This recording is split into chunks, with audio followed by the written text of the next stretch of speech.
Bonjour à tous. Bon, aujourd'hui, on va parler du Pins Goer. Le Pins Goer. Voilà.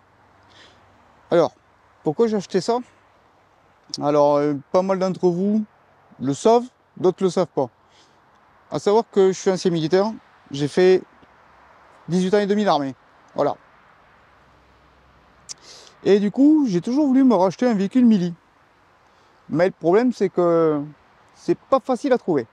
Enfin, dans les prix que je souhaite, bien entendu. Donc, un véhicule mili français, il n'y en a aucun qui me plaisait. Et les seuls qui me plaisaient, qui me convenaient, pour mon utilisation, ils étaient largement au-dessus de mes moyens. Lui, il vient de l'armée suisse.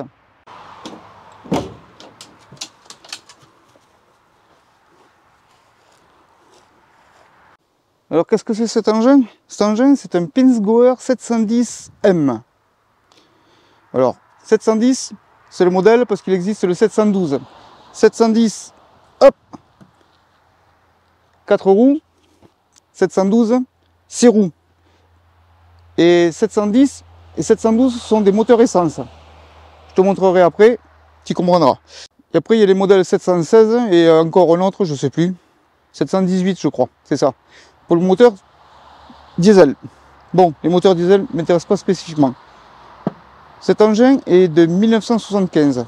Enfin, celui-ci est de 1975.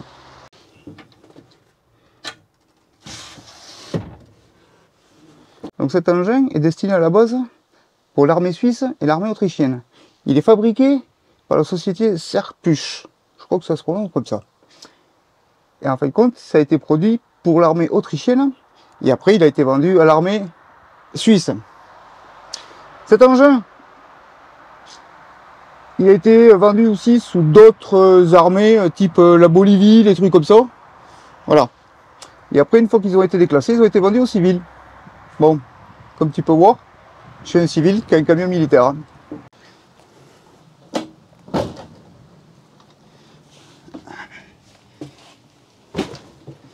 Comme tu peux le voir, cet engin, c'est un transport de troupes.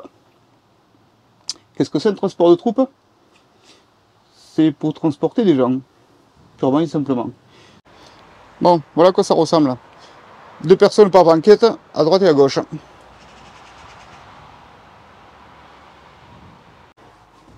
Bon, là je vais te montrer un petit peu le poste de pilotage, pour que tu puisses avoir une idée de quoi ça ressemble. Un truc super rustique des années 75. Donc pour commencer, si tu veux, c'est un engin 4x4. Donc qui dit 4x4, 4 roues motrices. Je te l'apprends pas.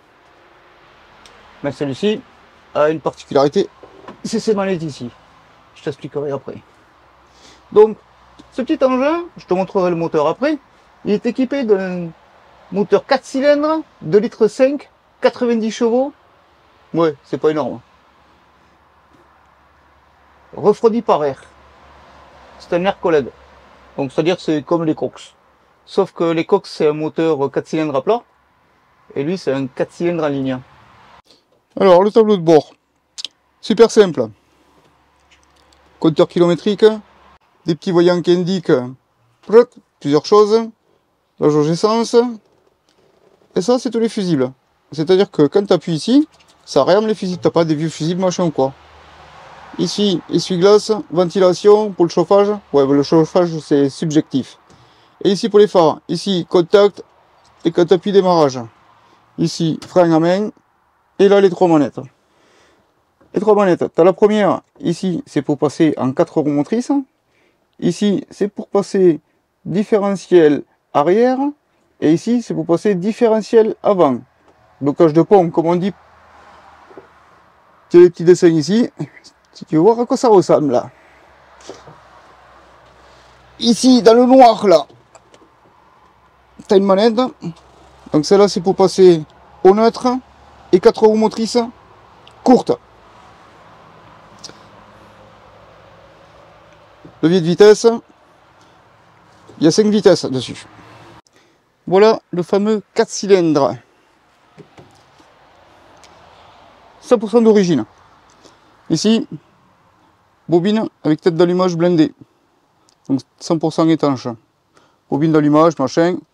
Ici, la turbine.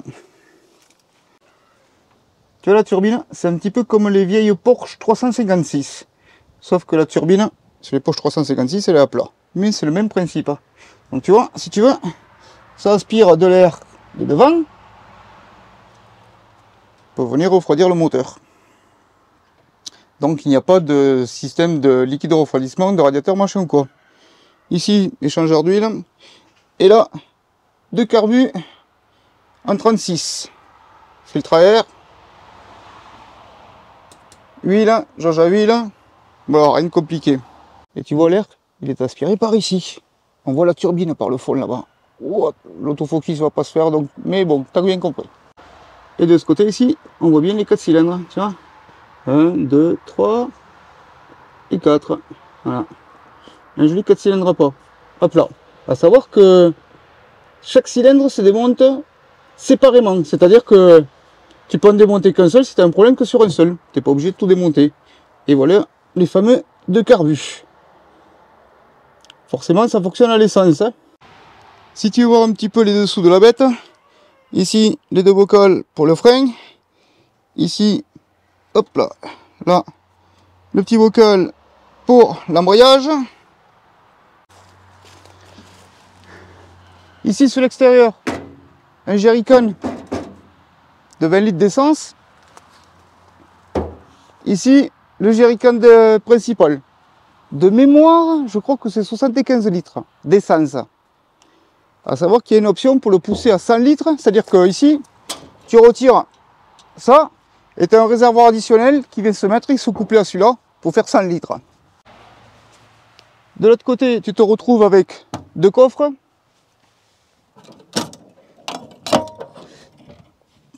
Coffre à batterie. Mon engin, c'est un 24 volts, donc il y a 2 batteries.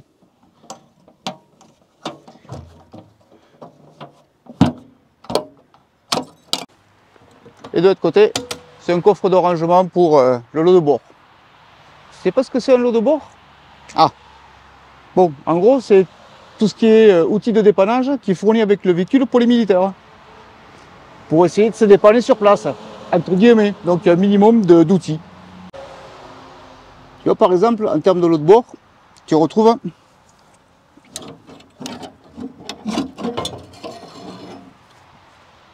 une pelle.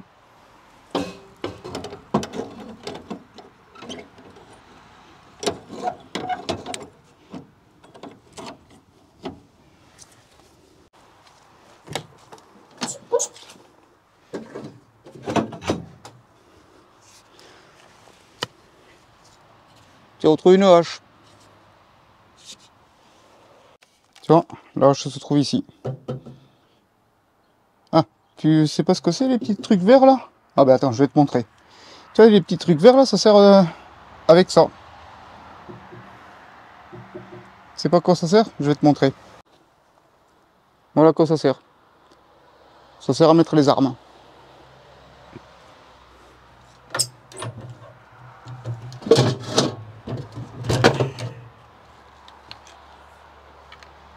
Tiens, pour ceux que ça intéresse, ça aussi, c'est un fusil de l'armée suisse. C'est un 431.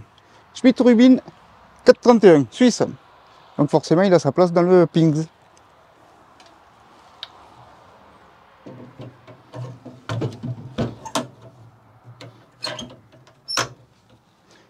Et à savoir que tu peux en mettre 2. Bon, maintenant qu'on a fait un petit peu le tour du Pings, ouais. Pings, c'est le surnom que tout le monde lui donne, parce que c'est plus facile que Pings Goer. Là. Donc le Pings, P-I-N-Z. Le Pings, à quoi il va me servir à moi? Ben, sur la carte grise, si tu veux, c'est un 2 places. Les places à l'arrière, je peux pas transporter du monde. Bon, de toute façon, il est déjà en carte grise collection, donc je peux pas m'amuser à transporter tout et n'importe quoi derrière. Enfin, des gens. Donc du coup, c'est-à-dire que moi, vu qu'il est en 2 places, c'est CTTE sur la carte grise, Le contrôleur, au contrôle technique, il doit contrôler que l'avant, les organes, machin et tout. L'arrière, il ne contrôle pas. Donc moi derrière, je vais l'aménager pour faire du bivouac.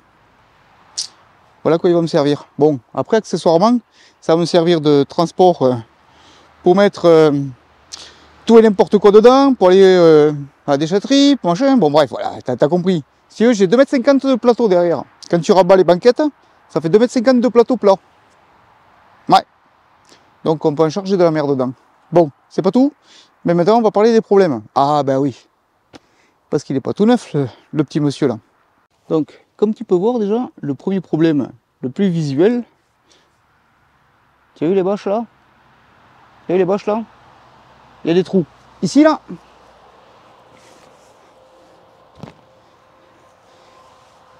normalement, il y a des fenêtres en plexiglas. Enfin, en plexiglas. Ah, non, pas en plexiglas, pardon. En espèce de plastique qui se, tu sais, qu'on peut en plus rouler. Bon, voilà. Et bien déjà, sur toute la bâche arrière, je pense qu'elles étaient cuites et un des anciens propriétaires a tout découpé. Voilà. Bon, ce sont des trucs qui se recouent. On les retrouve à neuf. Il suffit de découdre et de les remettre. Bon, le problème c'est que juste les fenêtres, les 5 fenêtres là, il y en a à peu près pour 800 €. Ça picote un peu. Bon. Sinon la bâche par elle-même, elle n'est pas trouée. Elle va bien. La bâche de devant, parce qu'il y a la bâche, elle est en 2 morceaux si tu veux. Tu as la partie arrière et tu as la partie avant. La partie avant, elle est morte. Donc elle est à changer. Mais à changer. On ne peut pas faire de détails ou quoi là, elle est morte. Morte. Le dessus, tu vois presque à travers. Bon. Voilà. Donc du coup, soit je vais essayer de trouver avec un pote si on peut faire un truc en fibre, parce que moi en fibre de verre, j'y connais que dalle. Je vais essayer de voir avec un pote si on peut faire quelque chose. Ou essayer d'en trouver une neuve ou de case propre. Ouais, une neuve, c'est 1000 balles. Juste l'avant. Juste l'avant. Juste pour couvrir les passagers et le derrière. Le plus gros problème, c'est la rouille. Il n'y en a pas. Il n'y en a pas.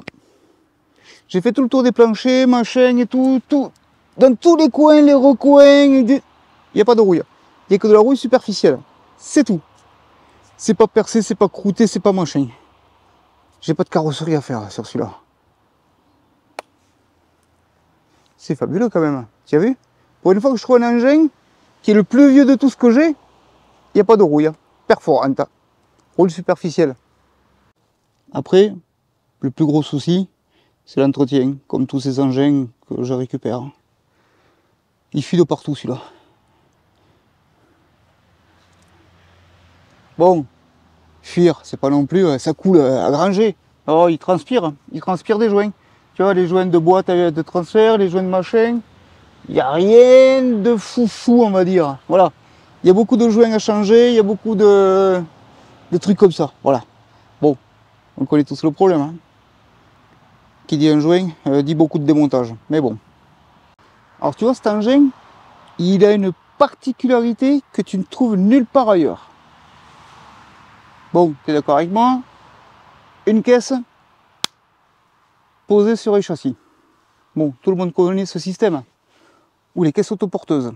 La caisse autoporteuse, si tu veux, c'est la carcasse de la voiture qui fait châssis. Et un châssis échelle, c'est une caisse posée sur un châssis avec des cylindres blocs. Voilà. Bon, ben ça, ni caisse autoporteuse, ni châssis. Ouais. Oui, oui. C'est... Je te mettrai un dessin en grand là, tac, pour que tu puisses voir. Et après je te montre en détail mon engin, pour que tu puisses mieux voir. Mais si tu veux, c'est le poutre central, tout le long de l'engin, de derrière à devant. C'est une poutre avec l'arc de transmission dedans. Les roues sont pluguées dessus. Et après tu as 4 supports, ou 5, je sais plus. Et tu as la caisse qui est posée dessus. C'est pas un châssis, c'est une poutre. En fin de compte, toute la transmission est montée dans la poutre. Je te montre comment c'est fait. Donc là, tu vois, on est à l'arrière, au niveau de l'attelage. Tu descends là, et tu vois, ça là, ça court tout le long de la caisse. Tu vois, jusque là-bas au fond. On ira devant après pour te montrer. Ça court tout le long là-bas au fond, tu vois. Dessus, tu as les arbres de roue qui viennent s'enclencher. Enfin, les arbres de roue, pardon, je me trompe pas. Les réducteurs avec les roues qui viennent se poser dessus. Ouais, parce que tu as vu, regarde comment c'est fait. Les roues, enfin, la fixation de la roue, si tu veux, elle vient pas se faire ici, à ce niveau-là. Tu as un réducteur qui la descend et elle se fixe ici. Ça permet de rehausser, si tu veux, l'espace du sol au niveau de du châssis, enfin du châssis de la poutre, avant de toucher. Et comme tu peux voir, tout est blindé, tout est un seul morceau et plein et étanche. Voilà, de l'autre côté comme ça donne, tu vois. Après, quand tu passes de l'autre côté, tu vois, la poutre, elle est ici. Après, en extérieur, alors, pour l'instant, j'ai pas regardé toutes les docs techniques et tout. Je sais pas qu'est-ce que c'est qui correspond à quoi. Donc ça, c'est sûr, c'est la boîte de vitesse. Ça, je pense que c'est la boîte de transfert. Vu l'arbre de transmission, il y a des chances que ce soit la boîte de transfert. Pour passer de 4 roues motrices ou boîte courte. Je pense que c'est elle. Ça, c'est sûr que c'est la boîte à vitesse, tu vois, qui sont couplées à la poutre centrale, tu vois. Et tu vois, sur la poutre, ici, c'est la poutre, tu vois, tu as des équerres qui sont posés et tu as la caisse qui vient se poser dessus, tu vois. Ça, c'est la caisse, hein, et elle vient se poser dessus. Ça dessine un bloc. Bon, voilà.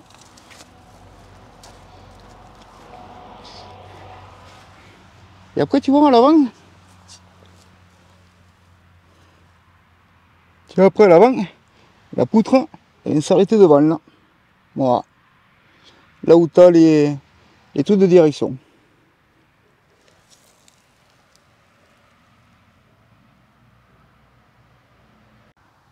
Alors, comme tu as pu voir, si tu veux, cet engin est destiné à être restauré aussi.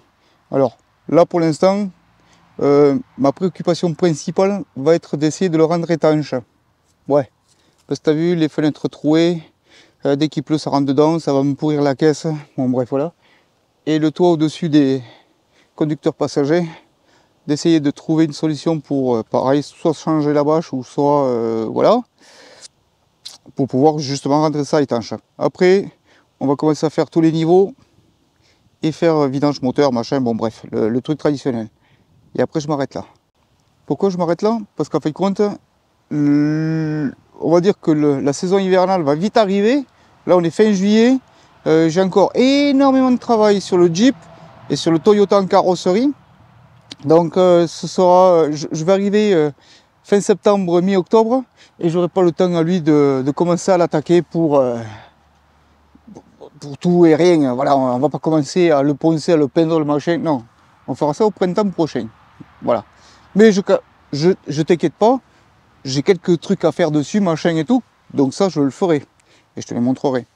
Mais écoute, dis-moi un petit peu ce que tu en penses du Pings. Ah oui, dernière chose. Oui, parce que je sais que ça, on va me le demander dans les commentaires. Combien il m'a coûté cet engin? Alors c'est simple, quand tu regardes le Bon Coin, en dessous de 13 000, t'en as pas une de correct. Pas un de correct. Bah, de toute façon, il n'y en a même pas. Déjà. Les autres, ils sont... Celui-là, je l'ai eu sans contrôle technique. Je l'ai acheté sans contrôle technique. Par connaissance. Donc, du coup, c'est le Bon Coin, quand tu cherches avec contrôle technique, sans contrôle technique, il n'y en a pas. Donc, avec contrôle technique, c'est minimum 11 000, je crois. Et plus ou moins, avec des bâches dans le même état, à quelque chose près. Voilà. Moi, je l'ai eu pour 6 500 €. T'as pas entendu? 6 500 €. Voilà. Au moins tu le sais. Et après il va être restauré et préparé pour faire du bivouac. Nickel. Bon allez, sur ce, je te laisse.